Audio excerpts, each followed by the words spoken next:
Hello?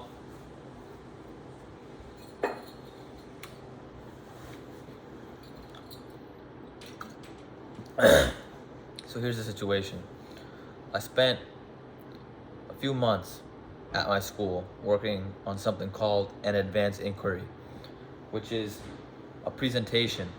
You understand? No, it's not a presentation. It's when the school gives you a block to hyper focus on one thing under the guidance of teachers, and for you to create a project. You understand, like something of beauty. No, I'm going on a tangent here.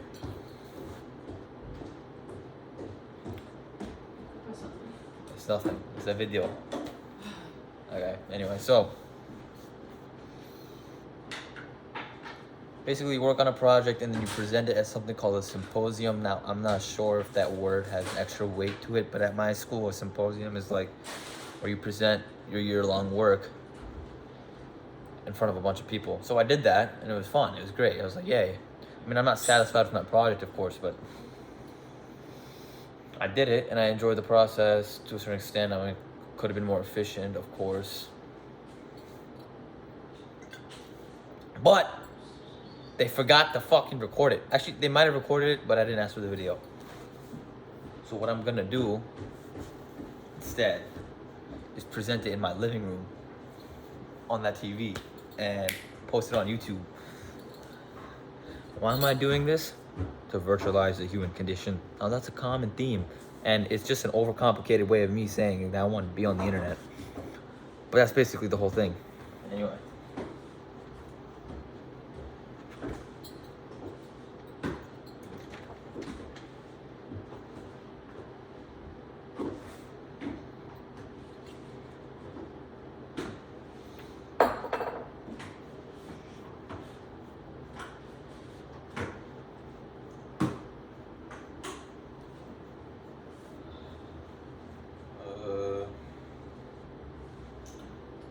Slides. It's not downloaded, so just 1 second.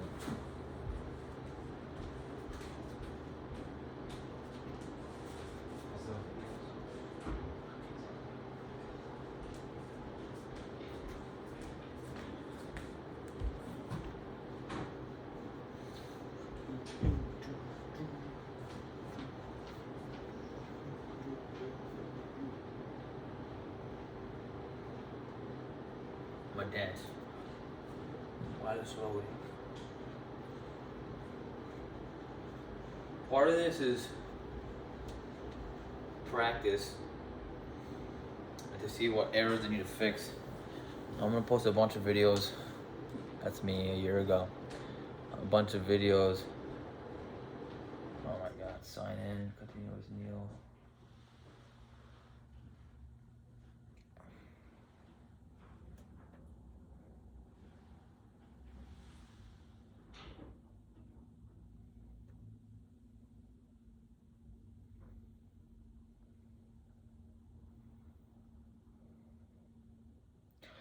So basically I'm gonna go on a tangent right now, okay? Anyway, so here we go, screen mirror, living room. Let's see.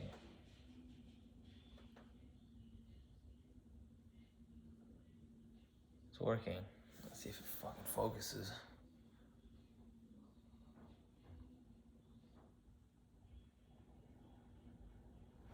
How do I go back?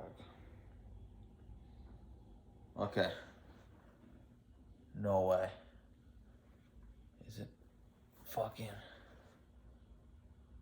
I can flip it, right?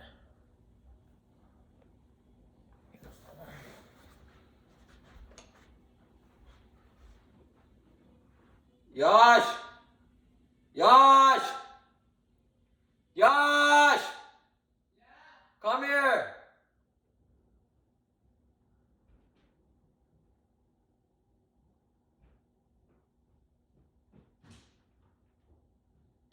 Yo, what's up? Yo, I'm gonna record myself doing my presentation right now. So, Can you make sure the screen is focused on this screen? The camera. Look at it. It's mirrored fucked up right now, but I'll fix it up later. Just click the thing. Click on the TV. Does it look okay? Look it up. Get off frame.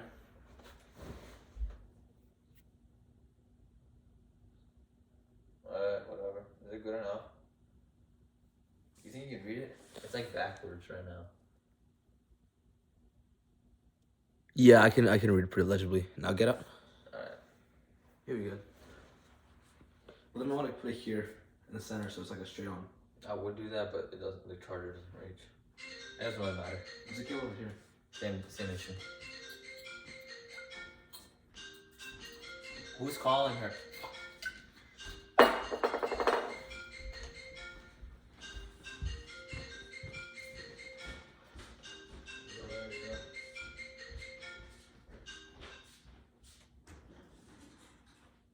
Okay, time to start. Stop making noises.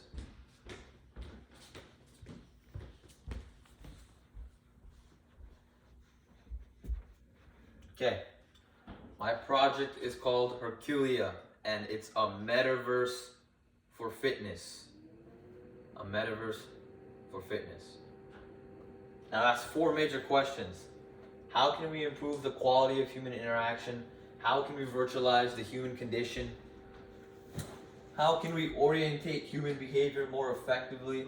And what can we learn about intelligence or consciousness from this? This idea was formed. Can you even fucking read that? This idea was formed during. Oh my goodness gracious. Okay. I was wrestling a lot. And when I was wrestling and learning how to wrestle and shit, I was really bad. And I was like, God damn it, I suck.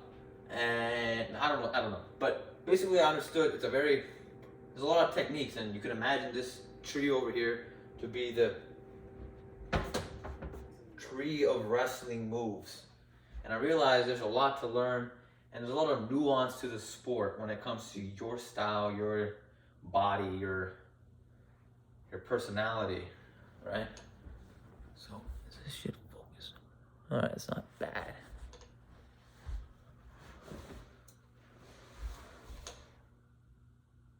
Okay, now, I was also commuting a lot.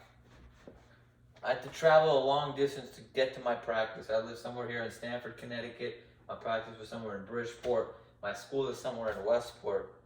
So, I driving all this time, wasting my time driving.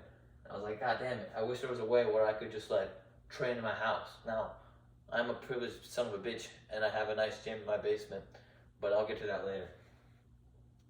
Third thing, I felt like I was receiving a lack of personalized attention. Now, if you've ever been in a wrestling room, you know that there's probably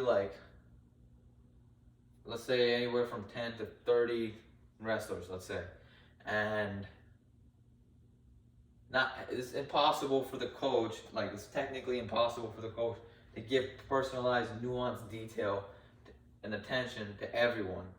And usually what happens is that there's a few people who are really good, that wasn't me, who receive a ton of attention. And there's a lot of kids and shit and dumbasses who are new to wrestling who don't receive that personalized approach that might be good for them. So I was thinking about all this shit about a year ago during COVID.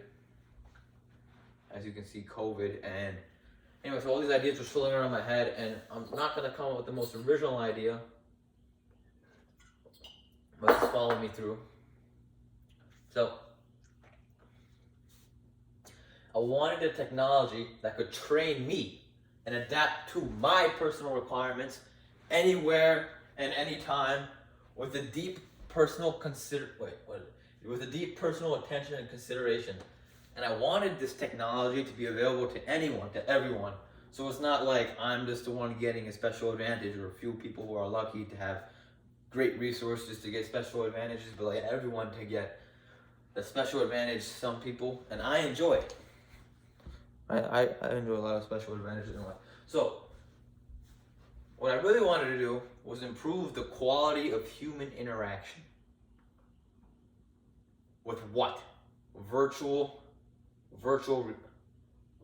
reality. So here's prototype 1. Oh shit. How do I play this fucking video? Alright, watch the fucking video. Getting up, working It's out, quiet, it's quiet. getting Shut up. Getting up, working out, getting stronger, faster, smarter, smoother, happier. It's all about you. There are $1,000 workout devices that say they help, like Tempo, Tono, Peloton. But they forget about one thing. Right there. You got it. 5, You. 4. The interaction is a one-way, broadcasted, superficial illusion.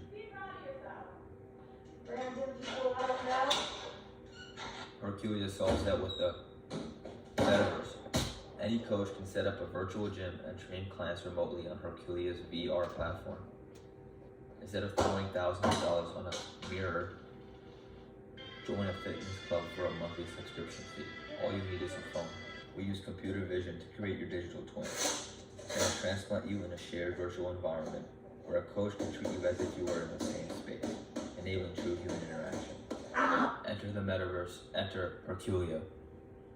Yeah, that's my idea. So that's my prototype 1, and to build that, I had 6 things I needed to figure out. What tools are available? What tools should I use?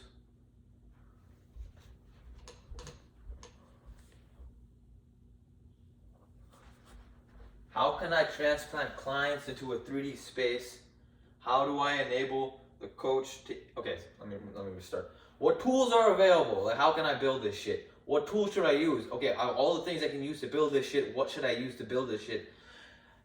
3, how can I... Okay, now, let me give you this one. How can I transplant clients into a 3D space? So how can I take my remote body in a different geographical location, let's say in my living room, and how do I take this being and transplant it into a shared virtual space where other people exist? A lot of people are working on this technology. I'm not special. Anyway, how do I enable the coach to interact with the client? So now, how do I enable a remote coach with a VR headset to effectively interact, communicate, and train with their clients in a VR space? How should the client receive feedback? Now, how does the client feel the presence of the coach in virtual reality? What mechanism is that interaction going back? What's the feedback mechanism? Is he seeing him in VR goggles? Is he seeing him with a hologram in his space? What am I doing? I'll explain later. So how should the client receive feedback? Feedback, that's an important word. Now, 6, how do I make the client feel considered for? That's the premise of my problem. How do I make you feel love? Feel considered for, attention? How do I provide that to every fucking human being on this planet? Okay, so first thing, this is a 3D VR technology type thing. So what tool should I use? There's Unity, there's Unreal Engine. I chose Unreal Engine. Here's some games. Okay, second problem. How can I transplant clients into VR environments? So like, this is a famous example of Mark Zuckerberg with his fucking lizard twin in the VR. Him over here, his VR thing. So how do I do this for everybody, and how can I make this as photorealistic as possible? Virtualization techniques or technology, and it's this general theme of virtualization. Now, I'm not an expert. I'm a fucking 17-year-old idiot who's about to turn 18. Okay, first thing, full body mocap suits. So when I was thinking about this, like, the beginning of summer 2021, actually, like winter 2020, I don't know, like Christmas, whatever. You could wear these types of suits, right? But that's a full body hassle. No one's gonna fucking do that. Okay, second situation, multi-camera setups. In a room like this, I set up a camera there and there and there and there, right? And it tracks my body in a 360 view and meshes together like a 3D image of my body. And you can see, kind of see that over here. And Microsoft worked on this, and it was actually pretty cool. But the problem is, it's like they're using complicated LiDAR technology, complicated cameras, complicated setup. It's complicated, not ideal for a user interface, user experience. Okay, so I thought of the Kinect. I had a Kinect here at one point in my life, and I was like, that's great. I should use something like a Kinect. But I didn't.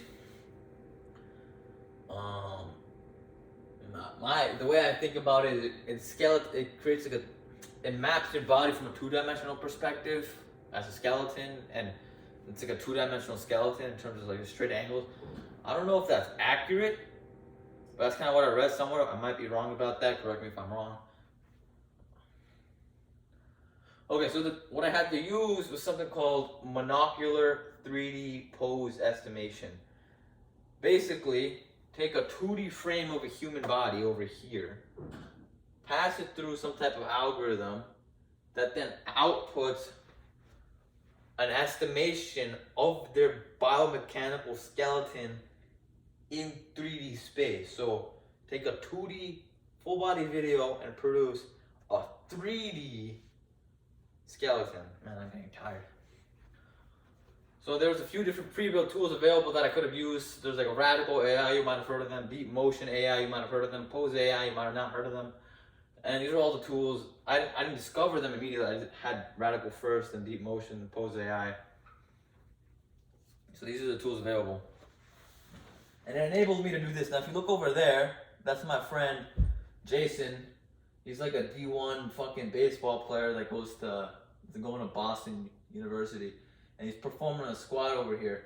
If you see that skeleton there produced by Deep Motion AI, it's mapping out his body 1-to-1. I mean, I don't know how accurate, but ideally accurate. Now think about this in a hypothetical sense. This skeleton is his biomechanical skeleton, and this skeleton is a 3D object that theoretically I could walk around in 3D space. Okay. So what's the benefit of using monocular 3D pose estimation?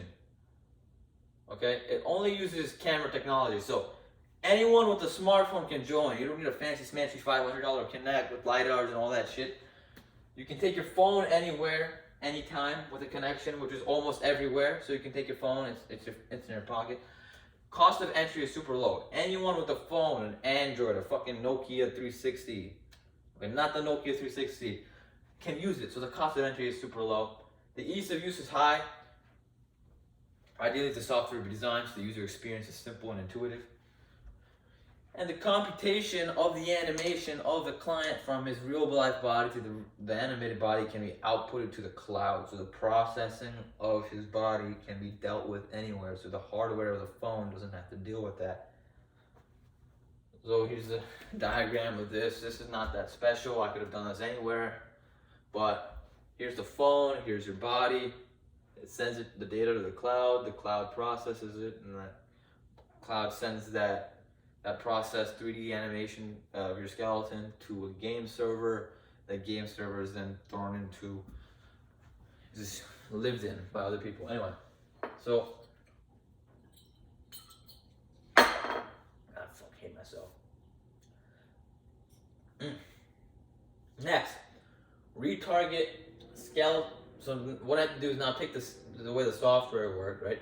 I have to take the skeletal animation that was produced from the AI and retarget it to a more photorealistic metahuman. Okay, now that's kind of a term that's not explained, but if you see, that doesn't look like a fucking human. That looks like a ghost robot, right?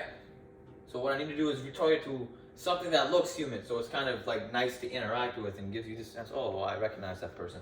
So what tool did I use? I used a tool called MetaHuman. What is MetaHuman? It's a tool for creating photorealistic digital humans, and this tool was provided by Unreal Engine. Now, it's not exactly like, oh, that's a real person, you can clearly tell it's fucking animated, but at the current level of technology we're at, it's pretty good, and it's easy too for some dumbass like me to use. So, this is my coach, Jack Conroy. Not a most flattering image, but you can create digital humans. Now, ideally what will happen is we use software like this to create a one-to-one replica of my real life body. So when you're interacting with me in VR, you're like, oh, that's Neil Gawande. I saw him this morning. When I fucking crashed into his car. So here's, I don't know what I was trying to show there. So I did it after, and this took me like a month and a half to figure out for some reason, because of all these annoying ass settings and different videos and not knowing what I'm actually doing. So I finally got the skeleton to be retargeted to the metahuman, and it looks something like this.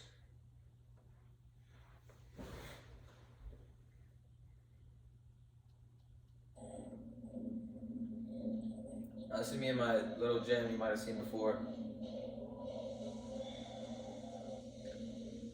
Fucking doing single leg squats. It's me in the video.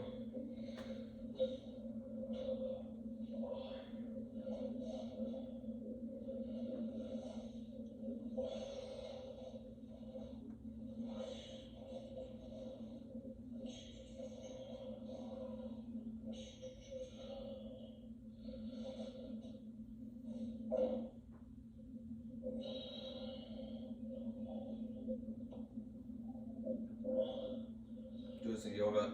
I'm gonna show you this entirely uncomfortable video the whole way. Because why not? No one's here to give a shit, to be bored. If you're bored, you can skip it. See, I'm doing push-ups. Right over there doing push-ups. Some downward dog. All the ladies.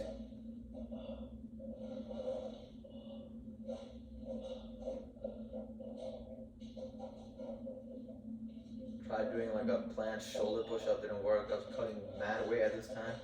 I was like 100, I was like zero water in my body, fuck wrestling. I used to do some dancing, punching, I don't know how to box.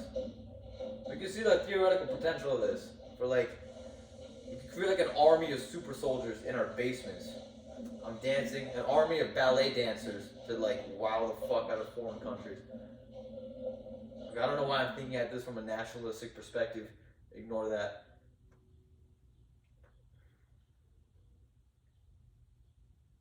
Okay, so that was a pre-recorded animation of a human being.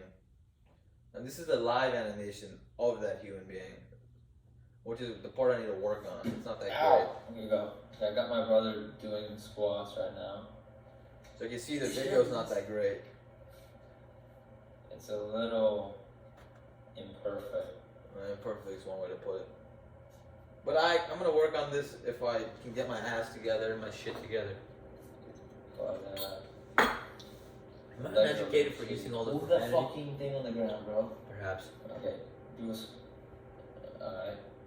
Squat's the most important exercise. Keep on squatting, just squat. My fucking knees hurt. Shut up. My brother's been a bitch. You're in my room. You're in my room. Shut the fuck up. Shut up. That's where we're at right now. Okay, so you can see it's kind of shitty, but there's potential here. Okay, great. I got the client in the VR space, but now how do I get the coach to see the client?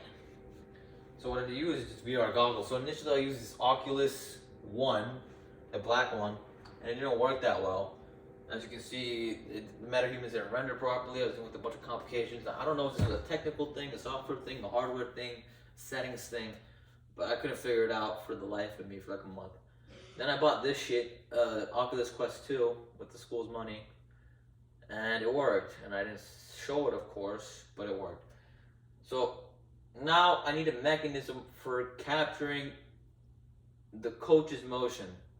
Okay, so I'm tracking the motion of the client with the phone, but the coach is wearing a VR headset.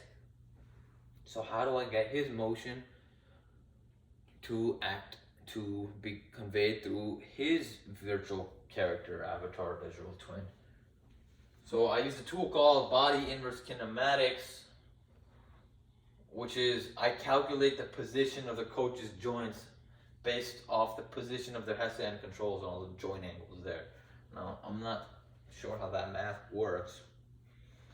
I kind of just use pre-built tools for it, but I got it to work. And here's some of the code for that. here's some videos that explain it. You can watch this one.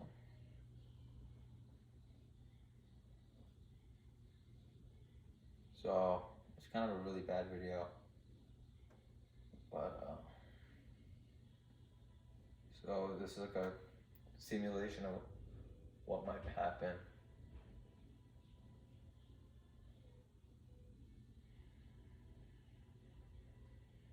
So you're walking around in 3D space, you're doing twirls.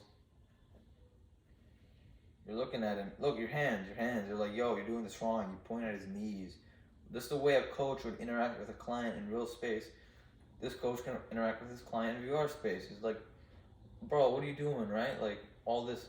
We communicate with verbal language, which is important. But there's also a physical language that is important for context and the ways our brains understand communication and connection. So I'm not gonna show the whole video, but that's another video. It's not important. Just me chilling in VR doing it. Okay, great. So the coach is seeing the client. Okay, so no, let me go back. I get the client in the VR space. The coach can see the client. But how can the client see the coach? I mentioned this problem earlier, and it's kind of a difficult problem. So that's the tricky part and the nature of my provisional patent, which I should not be sharing in this video, and I'll probably lose it as a result. You can even see my docket number. But that's my provisional patent, right? And what I need to do, I need to make some so what I have to do, so it's not fucking Ready Player One, okay? I can't plug my brain in and enter the fucking matrix, okay? I have to make some sacrifices with the technology available today, with the skills I have, with the resources I have. So, what I did, so here's option one, right? The client has VR goggles, the coach has VR goggles, the client and coach meet up in VR space like that fucking game. But the problem is, it's hard to work out with VR goggles. Oh shit, give me a second.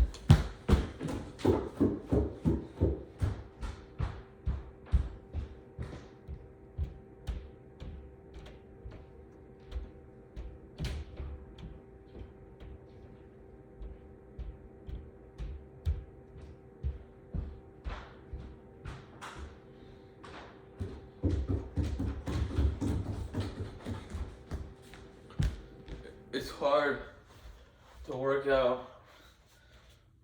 Look, like I can't wrestle a motherfucker like this. I can't box a motherfucker like this. I can't kick a motherfucker. This shit's in my hands. Alright, now let's say we get rid of this shit. Right now we got hand tracking. It can estimate the hands over here somehow.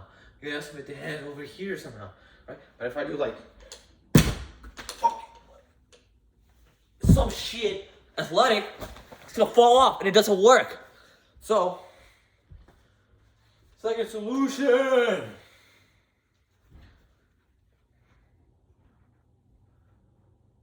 Am I going backwards? Oh shit. That's kind of weird. Okay. Option two. Now you can see this fucking mess. It's kind of weird, but I think it's my hypothesis, my product hypothesis. It's the risk I'm taking in terms of this entire project. So basically the gist of it is clients view the 3D interaction between their own digital avatars and the coach's digital avatar through a 2D user interface. So basically perceive a 3D environment through a typical 2D user interface like their phone or a TV around them. Now I haven't worked out the exact mechanics of this, but basically the client would be, okay, so the client would be in a space over here. Okay, forget the VR guy, I don't know why the drawing's here, but the client's in his VR space here, his phone is capturing his motion, sends it, transplants it into shared VR space. The coach is wearing his VR goggles and it's his body is being transplanted in the shared VR space with the body inverse kinematics technique I proposed to you earlier. So now we have two bodies in VR space interacting. So now I take a virtual camera that basically records the 3D interaction of the two digital avatars and produces a 2D video. That 2D video is then produced and looks something like this. Two fucking people chilling, just like here. Imagine two people working out in VR space. And then that 2D video is sent back to the... Oh my god. That 2D video is sent back to the client so he can perceive it on his phone, iPad, TV. Now, the exact mechanism or screen that he's going to use is kind of weird. It's kind of gimmicky. But if I can figure it out, this shit will be great. So I gotta test it by making a more proper prototype later. So you can see here, client puts his phone down, records him, virtualizes him. Now that's the important verb here. The phone virtualizes his human body and his human emotions and his condition as a human being, and it virtualizes it into a virtual world over here. Now, how the client will see, if you saw over here, there's a video of the client and a 3D animation of the client. So this is what the coach will see, a video and a coach, and the avatar for all the context the coach would need to interact with the person. The more context, the better. So in this drawing over here, you see the client's avatar, the client's video, and the coach is seeing all of this shit. And this entire interaction between the coach, the client's avatar, and the client's video is recorded in a 2D screen and sent to the client to see somewhere else, like on a TV. I've repeated myself. Bear with me. So it looks something like this. You understand? I would see this plus a coach, and he'd be like, I'm doing a squat. He'd be like, shut the fuck, your fucking knees are way over your toes. But then that knee over toes guy would be like, it's okay to have your knees over your toes, but you gotta go all the way down, full range of motion. You understand? Okay, so this is the whole thing. I actually do not know if clients will receive a valuable interactive experience through a 2D user interface. Because of my current limitations of skill, knowledge, and time. Oh yeah, because of my stupidity. So, however, intuitively, my hunch, or my, what's a better word for saying it? My desperate grasp of hope and success makes me think it's possible. So I'll make it possible, but I believe it. So I have to test this hypothesis later. So what's the point of the coach interacting with the client in 3D space? Why not use Zoom? Why not call him over? You know, like, or her. Or them. Or something. The basic theme is omnipresence in terms of the actual user experience. The client will feel a sense of omnipresence. There's people around me. There's people that care about me. There's someone who sees me. Do you understand? I gotta take a shit. He sees me. He understands me. He feels me. So that's the entire fucking point of this. So the coach, with his VR headset, will be able to walk around his VR gym and train with his clients who are all virtualized in the VR space and treat them as if they're in the same space. He'll be like, what up, Joe? What up, Bob? What up, Sammy? What up, Alex? What up, Larry? What up, Kavya? Like, the same way he would interact with human beings in 3D space, in the real world, will be carried over in this VR space. And with that extra level, that extra dimension, there's extra dimension of human interaction, which is what I am selling to the client and buying for myself. Love. Anyway, so ideally, as VR tech develops, as like the technology develops, okay, I didn't finish the slide apparently. Fuck. Alright. So building virtual space. Okay, so I'm just finish it myself. So ideally, as VR tech develops, there'll be a smaller and smaller distinction between the real world and the virtual reality world. There's no such thing as real world. It's all simulation, but whatever. This next simulation that we're creating, right? There should be no distinction. And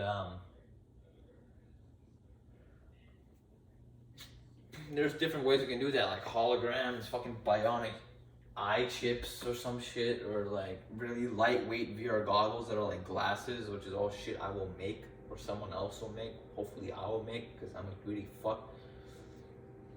Okay, building virtual spaces.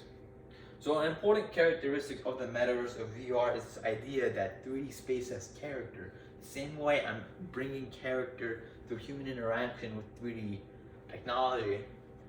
The space itself needs to have character, it needs to have a soul, an essence. That's not just fucking a Zoom panel of video, 2D videos. It needs to have a soul. So there's gonna be a certain level of ownership and property in this metaverse. Yeah, fuck you and your bullshit opinion about NFTs. I know it's all retarded, but everything's retarded. Anyway, so here's an example of a powerlifting gym. Maybe some fucking like Amir, right? Amir wants to create a virtual powerlifting gym so he can move out of his mom's basement. And he's like squatting 700, benching 900, deadlifting at 45 pounds. Like, it's fucking crazy, right? And he's spending all his time working out in his mom's basement, and he's fucking broke, and no bitches like him, and he's just like, what the fuck do I do? So he joins Herculia, right? With his VR fucking goggles that his mom bought for him for his fucking 27th birthday, and he's like, okay, I'm gonna create a virtual gym. So he creates a virtual gym like fucking this, right? And then a bunch of people come into his gym, and he trains the fuck out of all of them, makes them all fucking beasts who can deadlift 73 pounds, and then he makes money and moves out of his mom's basement. So it's all about economic mobility. So that's that example. Here's ballet dancer. So like if you're into ballet, you make a ballet club. If you're into yoga, these pants are super tight. But I'm like super good at yoga, trust me. You build a yoga club in the forest. If you're a wrestler like me, right? You fucking make a wrestling club, and it has this character. Now it's great for the coach. I don't know if it's great for the client. I mean, the client will receive it through a 2D interface, but as the perception improves with more 3D focused experiences, this will become better and better and more amazing and cool and shit. Alright, so giving an essence to virtual spaces. Now, this is all related under the idea of NFTs and uniqueness, but fuck it. Alright, so what would the MVP, minimal viable part look like? Now, I just showed you a bunch of shit. Half-baked ideas, half-baked prototypes. But what am I gonna build, if I could build, if I will build, if I, whatever, right now, with the technology available right now? And it'd be a simple fucking app. It would be the coach with his VR headset. Let's say that even the fucking animation of the clients is shitty, right? It would be the VR coach with the VR headset, and he's seeing like a bunch of Zoom videos of his clients. And he'll be able to walk around those Zoom videos in 3D space and kind of treat them like they're in the same space. Now, this will enable the coach just to be a better trainer overall to his remote clients. Not the best solution, but it's the solution right now. And then, that's version 1. Version 1.1 include the animation, right, of the clients and their bodies. Now, it's even a little bit better than version 1.2, 1.3, 1.4, 1.5, 1.6. And then 2, it's like, oh shit, I can't tell, it's the Matrix. What happened? So yeah, it would look something like this. This is Coach Jack Conroy. He's walking around the space with a bunch of people wrestling. He's like, yeah, it's kind of chill. So I gotta improve the technology, right? Okay. So that wraps up the first question, which is, how can we improve the quality of human interaction? Herculia, that was the first question. How do we improve the quality of human interaction? Herculia provides an intimate remote connection and a bunch of possible extra features. Now, what do I mean by that? So I can improve. Oh, dude, I gotta take the piss. All right, give me a second.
Alright. Sorry about that. So, how can we improve quality of human interaction? So, possible extra features might be some guy takes a double leg takedown, right?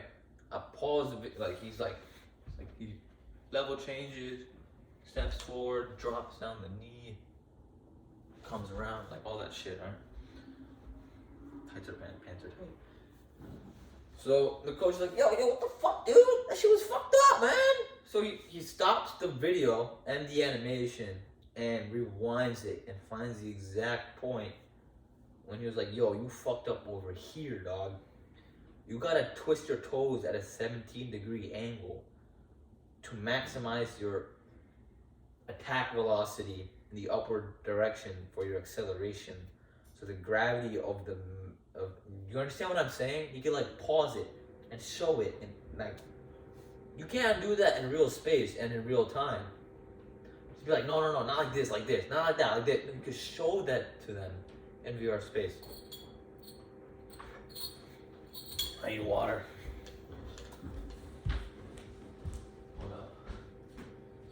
Can you imagine I'm talking to like myself? Yeah, you do it well actually. You're in your room when you just make like noises. Dude, I think I'm gonna do my homework like this. Dude, good shit. Alright. Great, I'm just showing up a bunch of words that have no meaning. Oh man, I'm tired. Are you gonna edit this all together? What is this for? For my own enjoyment. Oh, I thought it was for like a application for something. Yeah, oh, I should probably do that. I was thinking like, I thought this was for like you were saying like Clara like, You think I'd be cursing like this much? I don't know. I thought you did it at Symposium. Did I curse at Symposium? Yeah, a little bit. People thought it was funny. God damn it. People thought it was you. You know what? I had Valbuena come up to me in the counting room, and we were just talking. And he goes, "Dude, I thought whenever you talk, I just hear Neil." And she says, "Like I feel like you're the leader of your grade." I go, "That's not true." Am I the leader of my grade? I think about leaders of a grade. We're just influential figures. Yeah. Anyway, that's the working side of my project. Okay, that's question one. How do we improve the quality of human interaction? I kind of worked on that. That was what I did. Now move on to shit I didn't do. How can we virtualize the human condition? Now that's a loaded word. The human condition. What the fuck does that mean? Neil, go on it. Who are you to say the virtualized human condition? What do you know? I don't know shit! Alright? Shut the fuck up. Herculia is a perceptual. Just fuck off, okay? I'm expressing myself. You sound so fucking funny, bro. I know. You sound goofy as shit. I know. Shut the fuck up, man. Herculia is a perceptual technology. Actually, it's a bunch of things. But one of the things it is a perceptual technology. How can I improve, like my phone, right? Like what it's really doing is perceiving my body and then producing a simulation of that body. My phone is perceiving.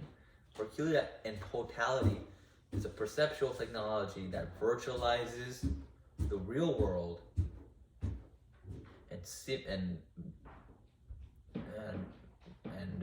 takes data from the real world and creates a simulation in the VR world. So in that sense, it's a perceptor. It perceives my body, perceives the coaches, and meshes it together into one cohesive metaverse or world. Metaverse. Okay, so in terms of the perceptual technologies I played around with was a skeleton. Like, how do I take the human body and virtualize it? Right. That's like the perceptual technology I use. So here's like a skeleton-based approach. Is what I kind of did. And basically, you track key joint angles, you take that skeleton, get a biomechanical perspective, and then overlay that biomechanical skeleton onto an animation of someone that should resemble the client. And then it's supposed to be a one-to-one, which is great if you like solve for all the parameters and variables, which is what I'm doing right now, but it's not the best solution. Second solution is something called surface-based, or solving like, okay, I'm not an expert, so I might be getting this completely wrong. So fuck you, but fuck me, actually. I need to become smarter. But solving optical marker-based mocap automatically. So basically what it does is pinpoints a bunch of points around your body and then uses the movement of those points to mesh together. Like it meshes all those points and creates like a surface-based approach to your body and predicts where all those points are. So it's not skeleton-based. It's more like a fucking surface, which is your body. Here I'm taking the skeleton. It's slightly different, but these are all different perceptual technologies, and they're all attempting to do what the brain is doing, and they're using techniques similar to our brain, like neural networks and AI and all that shit. But they're not exactly accomplishing it really that well. But so another aspect of this project and a later point of innovation for my project will be about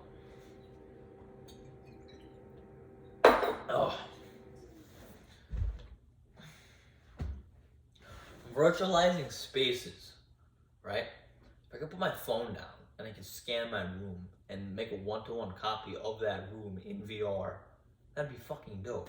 And if someone could walk into that space and interact with me as if I was there and he was there, that'd be crazy and be a great tool for my specific use case, right? So there's some technologies that do that. Something called SLAM, which stands for simultaneous localization and mapping, and I don't know how it works, but you can see that it works something like this. And it's good, it's not great, it's good, and these are all emerging technologies, people are working on them, they're not readily commercially possible right now. So, but what is an ideal perceptual technology? What is the best perceptual technology? Something, okay, I actually explained this already, which is super unfortunate and like not flowy and well, but it should take my real world room and convert a VR room. It should be able to tell zero difference. None. Nada. Ideally, you should do it with your phone camera.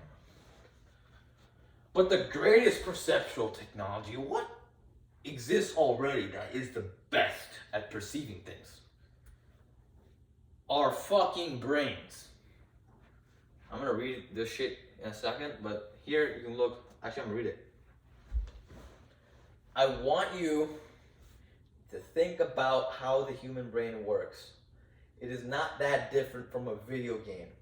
Consciousness seems to operate within models or theoretical frameworks that our brains create and modulate with data from different perceptual mechanisms like our eyes and our ears and our senses and our smell.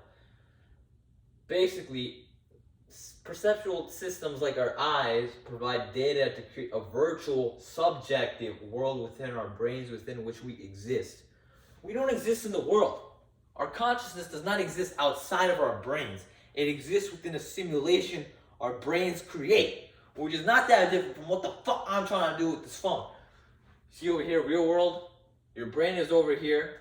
It uses its eyes. It takes the data from the real world. It creates a subjective world that maps out. Now, it's interesting, the geometry of how our brains do that, and we're kind of learning about that right now as a civilization, and all the different geniuses and scientists working at that problem. But it's not like linear. It's not 3D. It's very... I can't describe the image floating in my head, but it's like... Anyway.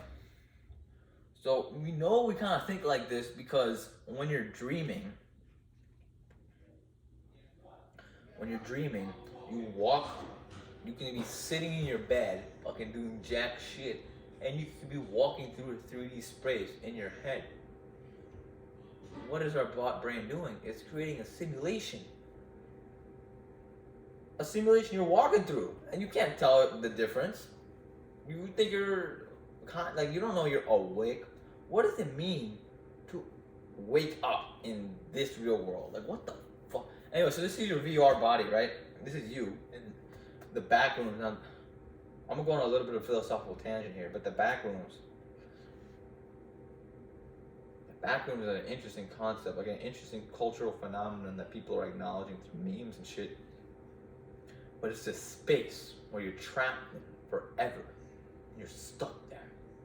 You can't escape. And if you die, you wake up there again. It's a liminal space, as some might describe it. Liminal space. Transient. Momentary. Forever. Not unlike our world. Anyway, I don't really know. Okay, so Herculia's goal is to virtualize the real world like our brains do. In totality. Like a big fucking brother. Okay? Take the real world and simulate it and model it one-to-one in the VR world.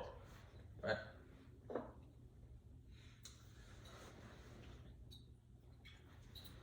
I showed this image earlier, but brain, eyes, real world. Real world goes through our eyes provided to the brain. Brain creates a VR subjective experience in our head. Herculia, what it does is, here's the real world, here's your phone camera, works like our eyes, takes that data, provides it to a computer that's running a neural network, artificial intelligence, whatever the fuck, creates a simulation. Now this is a one-to-one, but the eyes in this situation are millions of fucking eyes around the planet. And they're virtualizing the world in a way we don't currently operate. But that's what it's fucking doing. Anyway. So here's, and more. Right? I can virtualize your body, you know, through body kinematics. I can virtualize your space, right? Like, take the space, virtualize that. But you could track so much more. You can track precise chemical concentrations in my blood over time. Like hormones and proteins and lipids and shit. Like when I take a shit in the morning, a little fucking needle can go stick up my ass, take some blood out, analyze it, and fucking send it to the cloud. And it's all perceived by this new intelligence. You can also, when I shit in the morning, it can record variations in my gut microbiome. It takes my poop, takes a little sample out of it, automatically analyzes it for fluctuations in the gut microbiome. Okay? You can track eating habits. You can have a fucking camera in the fridge, track exactly what you take out, and be like, yo, you eating mad pineapples and ice cream, bro, lay off of it. No wonder you gained 17.3 milligrams of fat in the last 2.7 hours. You understand what I'm saying? Environmental factors, so biosensors that are tracking plastics concentrations, lead concentrations, fluorine concentrations, argon, all the chemicals in our environment, and be like, oh, this is affecting your intelligence and your neuronal capacity, and it's actually affecting your growth hormone and your neural growth factor. It's why you're fucking retarded and can't focus in school. Your sleeping habits, it's fucking like, oh, so you slept 8 hours, which is great, but you actually entered stage 32 of your sleep cycle and didn't properly execute it, so now you're feeling a little groggy. Literally anything that I could figure out how to capture with some type of IoT data device, right? Increase it, like literally everything and anything, and treat it like the same way our ears is one device and our eyes are another device and my fucking touch sensors are another device. The organism that is Herculia, its device, will be phone cameras, blood tracking sensors, environmental sensors, fucking everything and anything that virtualizes the real world. Now, this is a little scary, but I'm just thinking.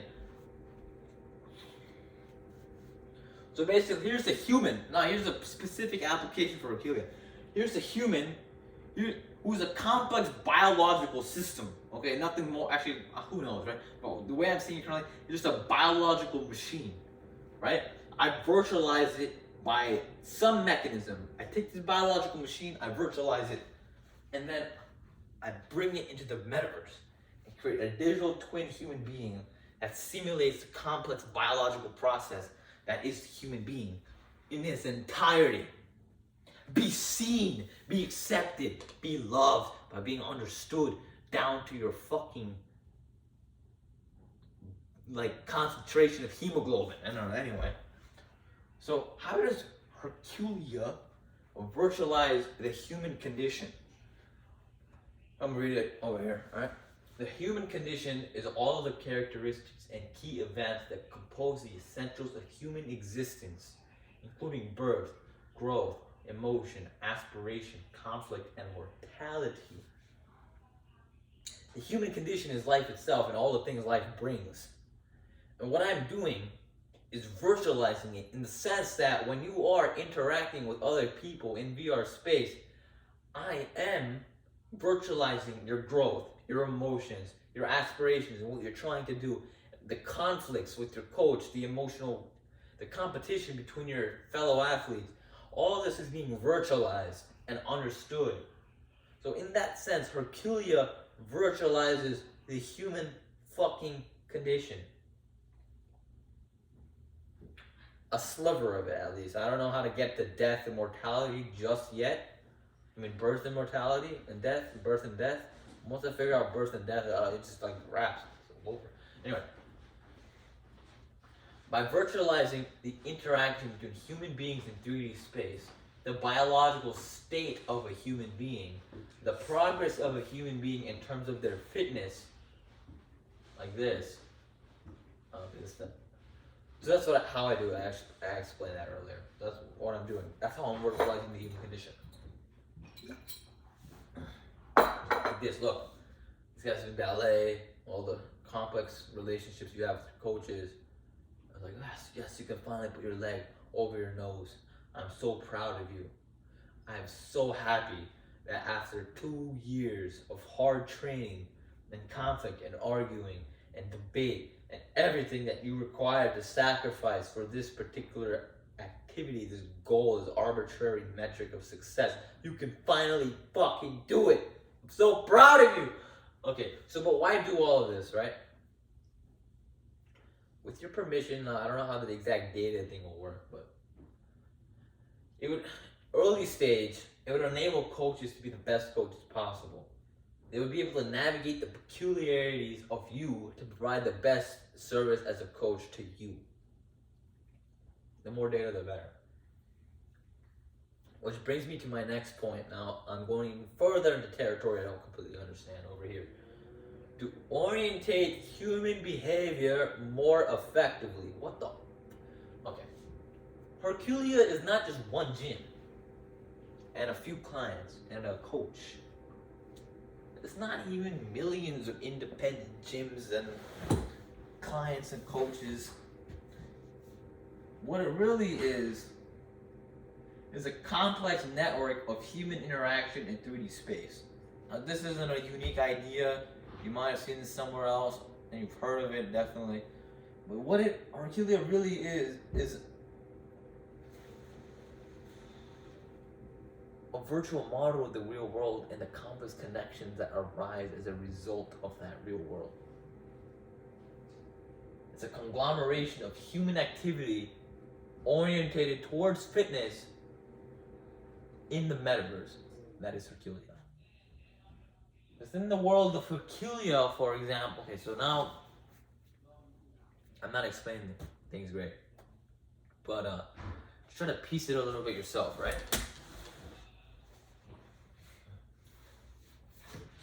Human behavior will be oriented towards increased physical health, athleticism, grace, and confidence. Perhaps. Like, this is one metric through which we can orientate human behavior. This can change, but whatever.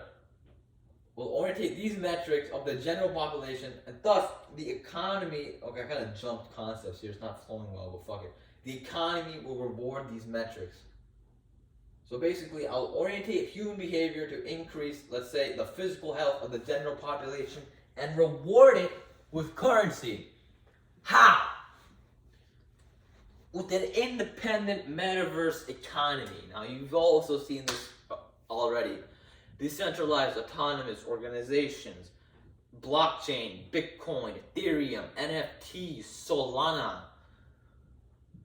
So here are possible different ways Herculia could work, right? So clients pay coaches. So as a client, I pay the coach US dinero. No fancy metaverse economy. So that'd be like early stage of the product, just to get this shit off the ground. 2, clients pay coaches in HERS coins bought with US dollars. There's a certain level of detachment from the US economy. So essentially,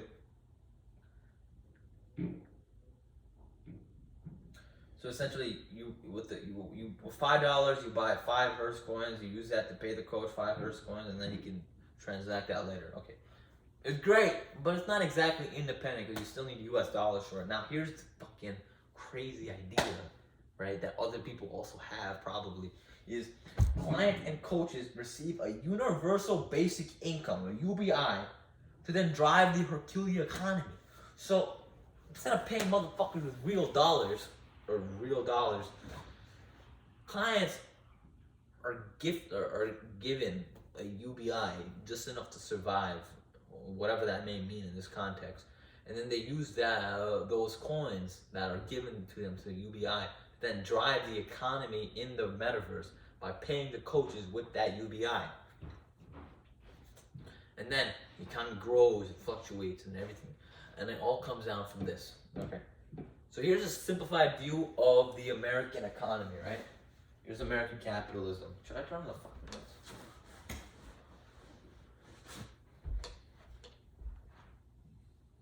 Oh, fucking hideous.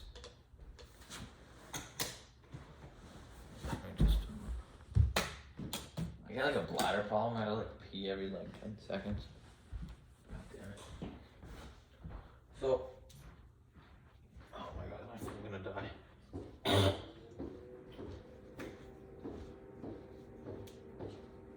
Oh. Alright, here's a simplified view of the American capitalist system. You got the economy here, which represents a complex network of human interaction orientated towards the procurement of something called the US dollar. You pay this guy for this thing, you pay that guy for this thing to do this thing, and then it's a fucking network of mergers. That's the economy. And it operates, it's a token of value that people agree on. It's something called the US dollar, as I aforementioned, and you might be familiar with. The Fed prints that shit out of thin air, right? It's like, ugh, fucking prints US dollars. It enters the economy, right? And then they use that dollar to operate. And then the government taxes that dollar, right? And then redistributes that dollar back into the economy through government services. And the system of injecting the capital, taking it out through taxes, and then re-entering it through the government spending, and even more through the injecting it to the Fed, it represents something called the economic regulation mechanism. That's a word I came up with. So what it really, it's like, okay, anyway. So here's a simplified of the Herculia economy and how it might work. I have not worked out the details of this, and I don't plan on working out the details just yet. But you got software that mints coins. Now the software could be blockchain, it could be dick chain, it doesn't matter. Some software that mints Her's coins, it enters the Herculia economy, and then that entire system is virtualized so you understand exactly where it's going, where it's going, how it's going, and you control it with the software. There are different arbitrary ways to structure this economy. The central idea, regardless, is that the pillars of the society is software. Now, I'm gonna go on a little tangent here. I wasn't talking to anyone. I was listening to someone talk to on the Lex Friedman podcast, someone called Michael Saylor. You understand? And Michael Saylor was talking about how our understanding of economics is fucking retarded. He gave us a D-. Now, I don't know how valid it is, but he basically said, we treat the economy as a simple thing, and we describe it with simple scalar values like inflation and CPI and tax rates, and we use these single-digit, non-dimensional numbers like, oh, we only have a 3% inflation rate, oh, the fucking S&P went up 10%. Like all these stupid-ass metrics, right? And basically he said, inflation, okay, I don't understand, I'm not an economist, but I'm just kind of like piecing together what he said. He said, inflation is not one-dimensional. It's not a scalar value. It's not like, oh, it's 2%, the US dollar lost 2%. It's a vector. It's a vector through n-dimensional space in the sense that inflation flows in different ways and around the way and different things. Like this pillow could go up $7, but my water bottle can go up like 0 cents. And if you only measure the water bottle, it's like, oh, the water bottle costs the same. Inflation didn't change. But the pillow went up $7. It's a clear change because it's a vector. It's not a scalar value. But if economy is virtualized in a VR, you can track the flow of money as like the flow of human energy and apply a bunch of physics equations to it and treat it like particles and waves and shit. You're gonna have a much more deep understanding of how like money works. What money really is an attempt. Okay, I'm gonna get there. But this is all part of an emerging field called token economics. Essentially, a token economy is a system of contingency management based, on the systematic reinforcement of target behavior. Remember that word, target behavior. The reinforcers of the target behavior, the forces for the target behavior, are symbols or tokens that can be exchanged for other reinforcers. Target behavior in the objective of Herculia. Target behavior can be modulated by software. The software can be like, oh, we need to fucking improve this metric. Let's modulate the economy so it does that thing. We just reward this action.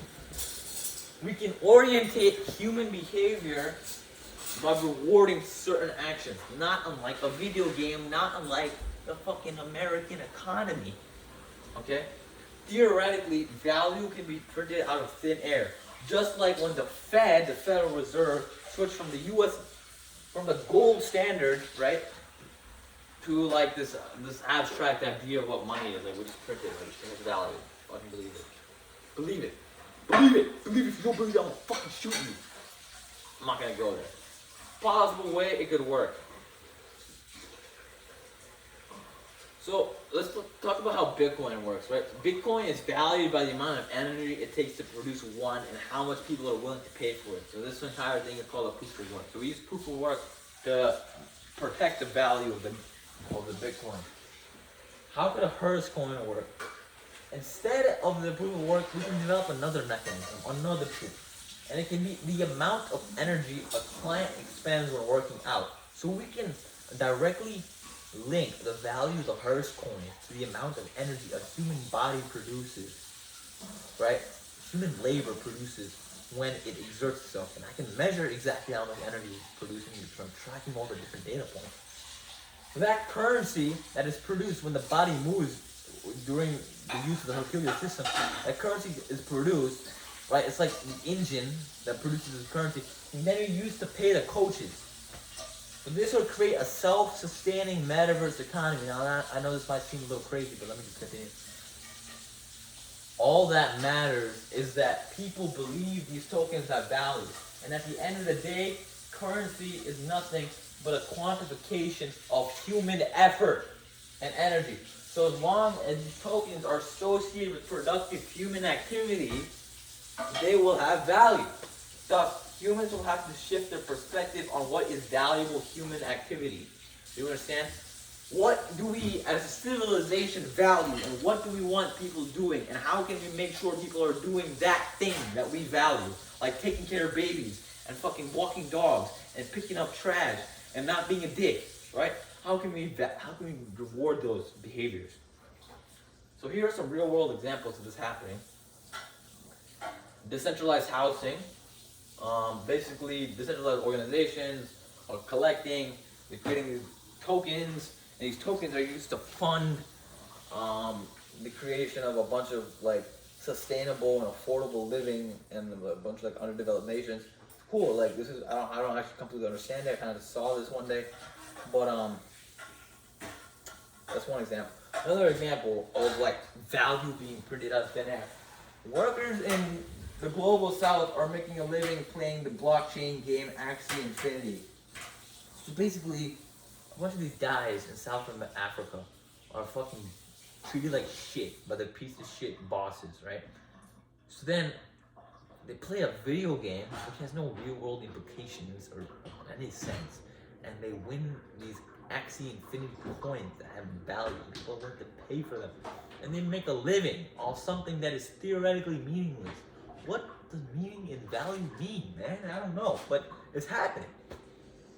So this concept I'm applying right now to fitness, right? Like just like get jacked, get strong, get abs, and beat the shit out of this guy. Like that's what I'm doing. But it could be applied to healthcare, social work, clean water, carbon emissions, forestry, science research, technology development, art creation, space exploration, anything.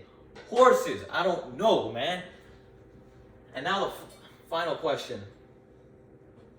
What can you learn about consciousness and intelligence from this? Herculia can set the stage for exploring these questions. One second, I gotta charge it.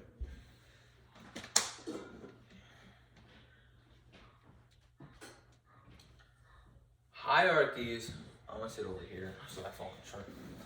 Serve the purpose of directing human energy. And this was the original hierarchy.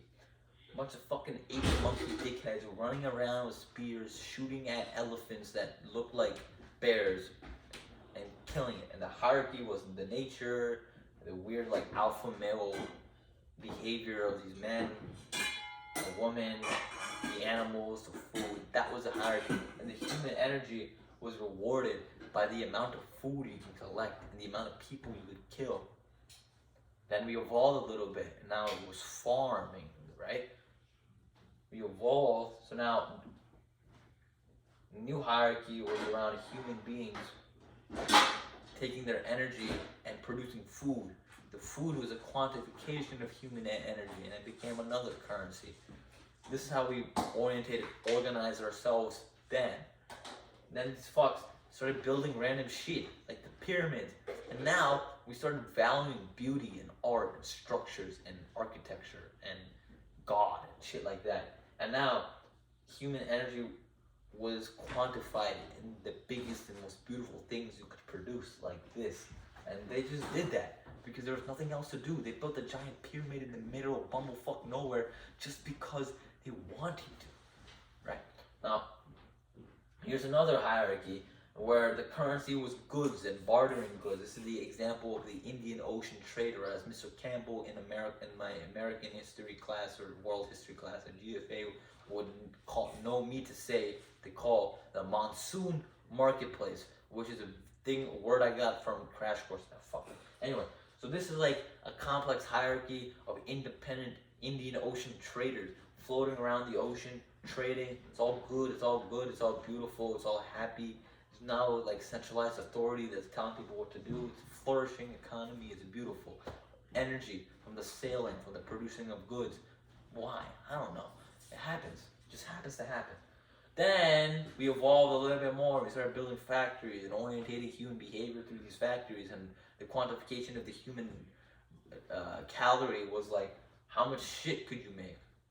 And then we quantified that through a gold or like some currency. We're like, okay, one human being in 1 hour can produce one shoe. That one shoe is worth a nickel of gold. That's how we quantified shit. Now, we got motherfuckers working at desks, typing shit in, thinking that they're higher level functioning than everyone else. But really, it's the same thing again. But now we're taking the human energy of our brains instead of our bodies. We're using our brains and we're making shit, right? Now, the next step is doing that same fucking bullshit in the metaverse. Any coach can set up a virtual gym and training clients remotely on Herculia's VR platform. We can orientate human behavior through this and make it be more decentralized and beautiful, and you can follow your passion and your heart, and you can do anything your heart desires, and do all this like beautiful utopian shit that I don't completely understand or that I'm not processing properly, but you can do it. Right? This is the next step. This is where we have to go. And I don't know what it brings, and it's gonna be good or bad, or nice or not, but it's where we're going. It's where we have to go as a human fucking civilization in the metaverse. Because it will be a little bit better. Because the industrial factory was a little bit better than fucking slaving away on the grass farming, and working at desk is a little bit better than fucking inhaling lead 24/7 hours a day. You know, it's just a little bit better. That's all we gotta do. So stop fucking complaining.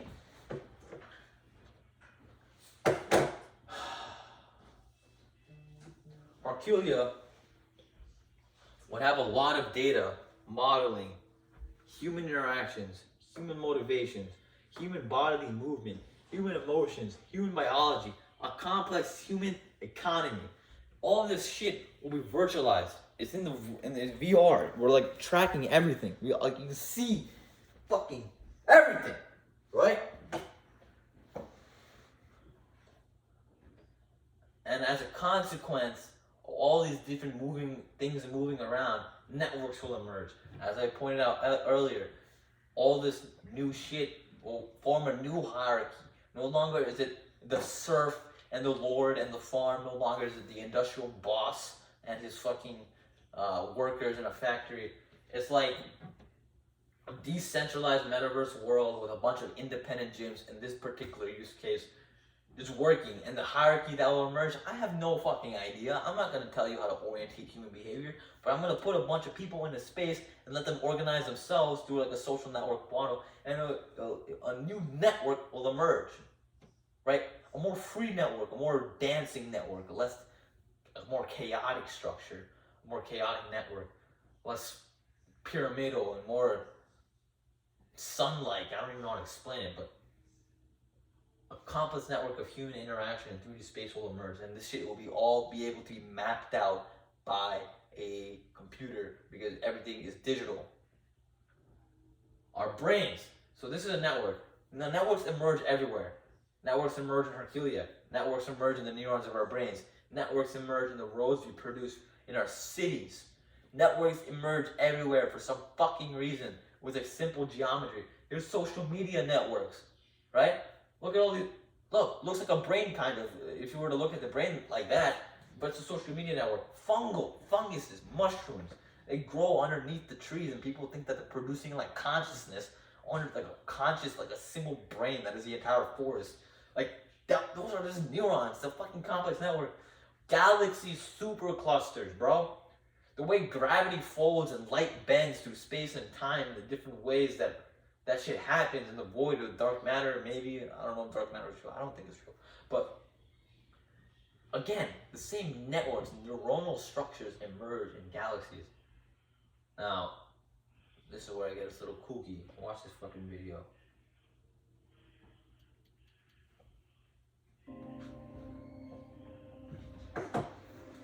I'm gonna take a piss in the meantime. Hey.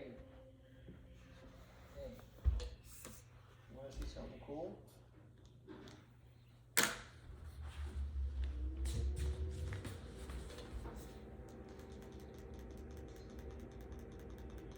This is where Avon was created. Go ahead, take a look.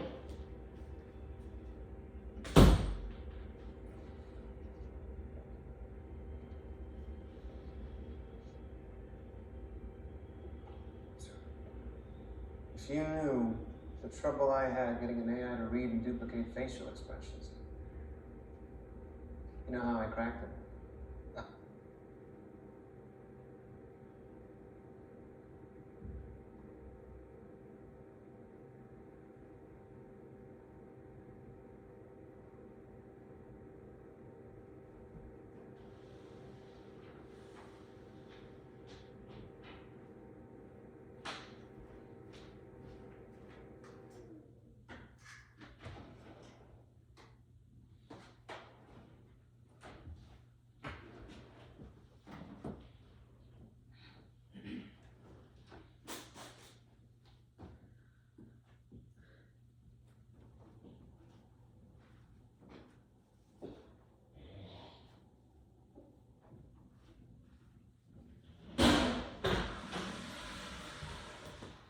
What the fuck? My phone died. Dude. Oh, it's unplugged. That is unfortunate, bro. I don't know how much of it. I'm gonna have a little bit of a podcast on my phone. Sorry about that.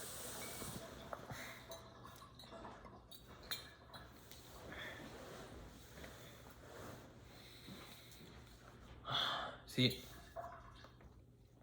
I'm communicating in the way I know how. And maybe it's a reflection of my limitations.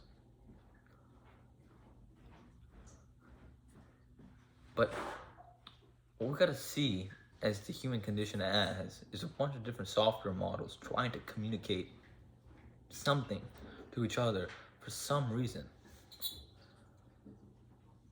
And the reasoning, I think, at its core is this fundamental human desire for experience and chaos is just to like see. What is there to see? What is there to be? Who am I? Who are they? What is that? What are we? Right? I think it's a meaningless question to ask.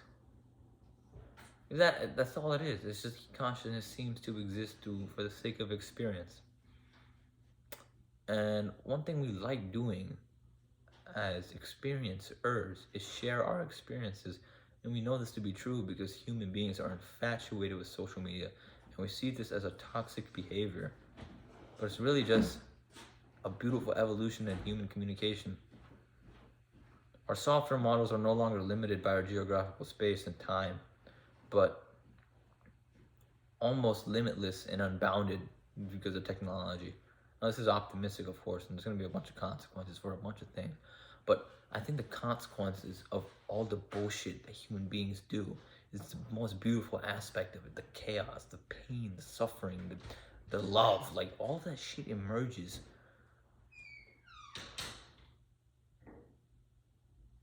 And I curse and I dance and I talk like shit and I'm like whatever. And I gotta improve. I gotta like learn more vocabulary. But I'm trying the best way I can to communicate the ideas that are floating in my head in the way they are. In the most entertaining way possible. I mean, I don't know if it's entertaining, but it's definitely better than watching. I mean, I don't know if it's even more effective. It's just one route. It's just one way. It's just an option.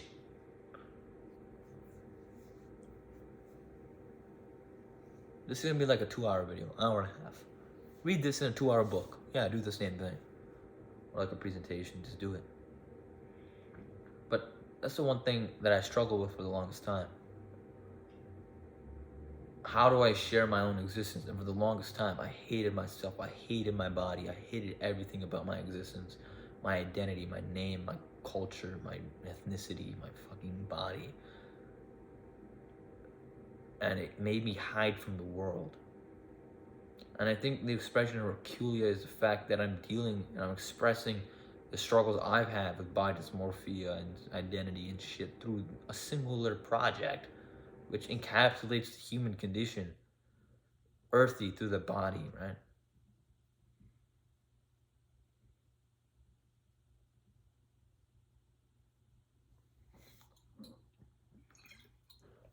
Let me see if this shit works. All right.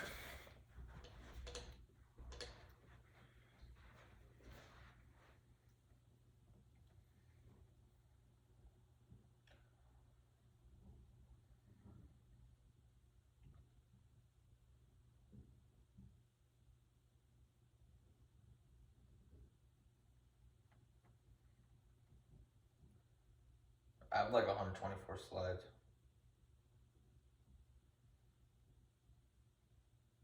Fuck.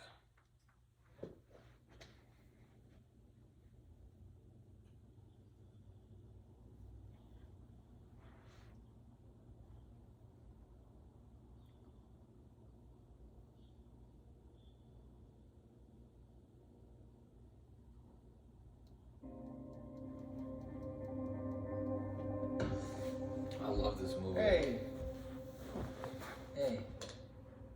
you want to see something cool?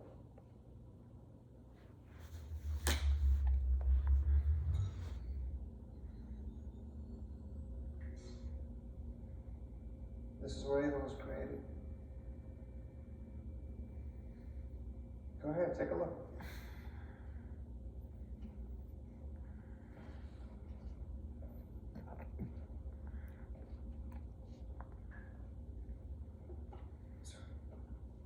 If you knew the trouble I had getting an AI to read and duplicate facial expressions. You know how I cracked it? I don't know how you did any of this. Every cell phone, just about, has a microphone, camera, and a means to transmit data. So I turned on every microphone and camera across the entire fucking Kind of what I'm doing. and I redirected the data through Blue Book. Boom. Limitless resource of vocal and facial interaction. You hacked the world's cell phones? Yeah, and all manufacturers knew I was doing it too. But they couldn't accuse me without admitting they were doing it themselves. Here, we have her mind. Structured gel. I had to get away from circuitry. I needed something that could arrange and rearrange on a molecular level and keep its form when required. Holding for memories, shifting for thoughts. This is your hardware Wetware. and the software. I'm sure you can guess. Blue Book. There's a weird thing about search engines. It's like striking oil in a world that hadn't invented internal combustion. Too much raw material. Nobody knew what to do with it. You see, my competitors, they were fixated on sucking it up and monetizing via shopping and social media. They thought that search engines were a map of what people were thinking, but actually they were a map of how people were thinking. Impulse, response, fluid, imperfect, pattern, chaotic.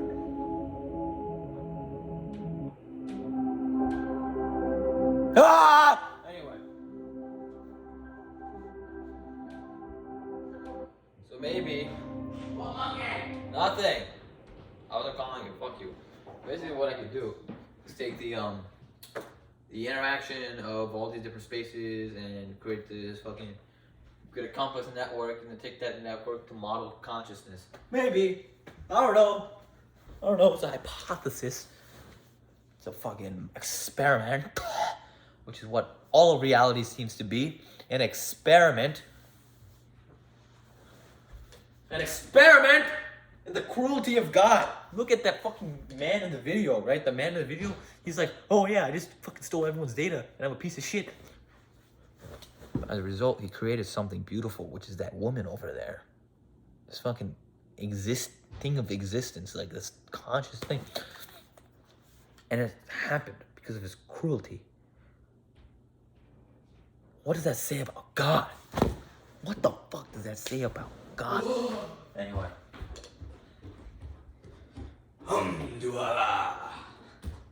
Herculia. Here's like the logical the stream of my project. Herculia can accelerate the development of a sentient general intelligence, unlike you and me. It can accelerate it. It can help us understand it, because we want to understand ourselves, but we can't, because we are nothing, and everything we see around us is nothing but a mirror of what we are inside, which is everything. I know. And maybe we can create an AI coach. So here's even a more practical effect of what I'm trying to do, right? And maybe we can create an AI coach, super intelligence, based off the interaction of millions of coaches in VR, so that I can give, no, not I, Herculia. That's the thing. I'm just a fucking person carrying the idea, but the idea is its own living thing, and everyone who works on it is also part of the living creature. I'm just like a fucking organ. Give everyone on earth a perfect coach who only cares about them. Love. Perfection. Really fucking terrifying ideas. Like, I don't know what this entails. Anyway. Thank you for listening. Thank you for watching. Thank you for spending this time with me. And I'm gonna try a lot more shit like this. You know, this is like, no, I'm kidding.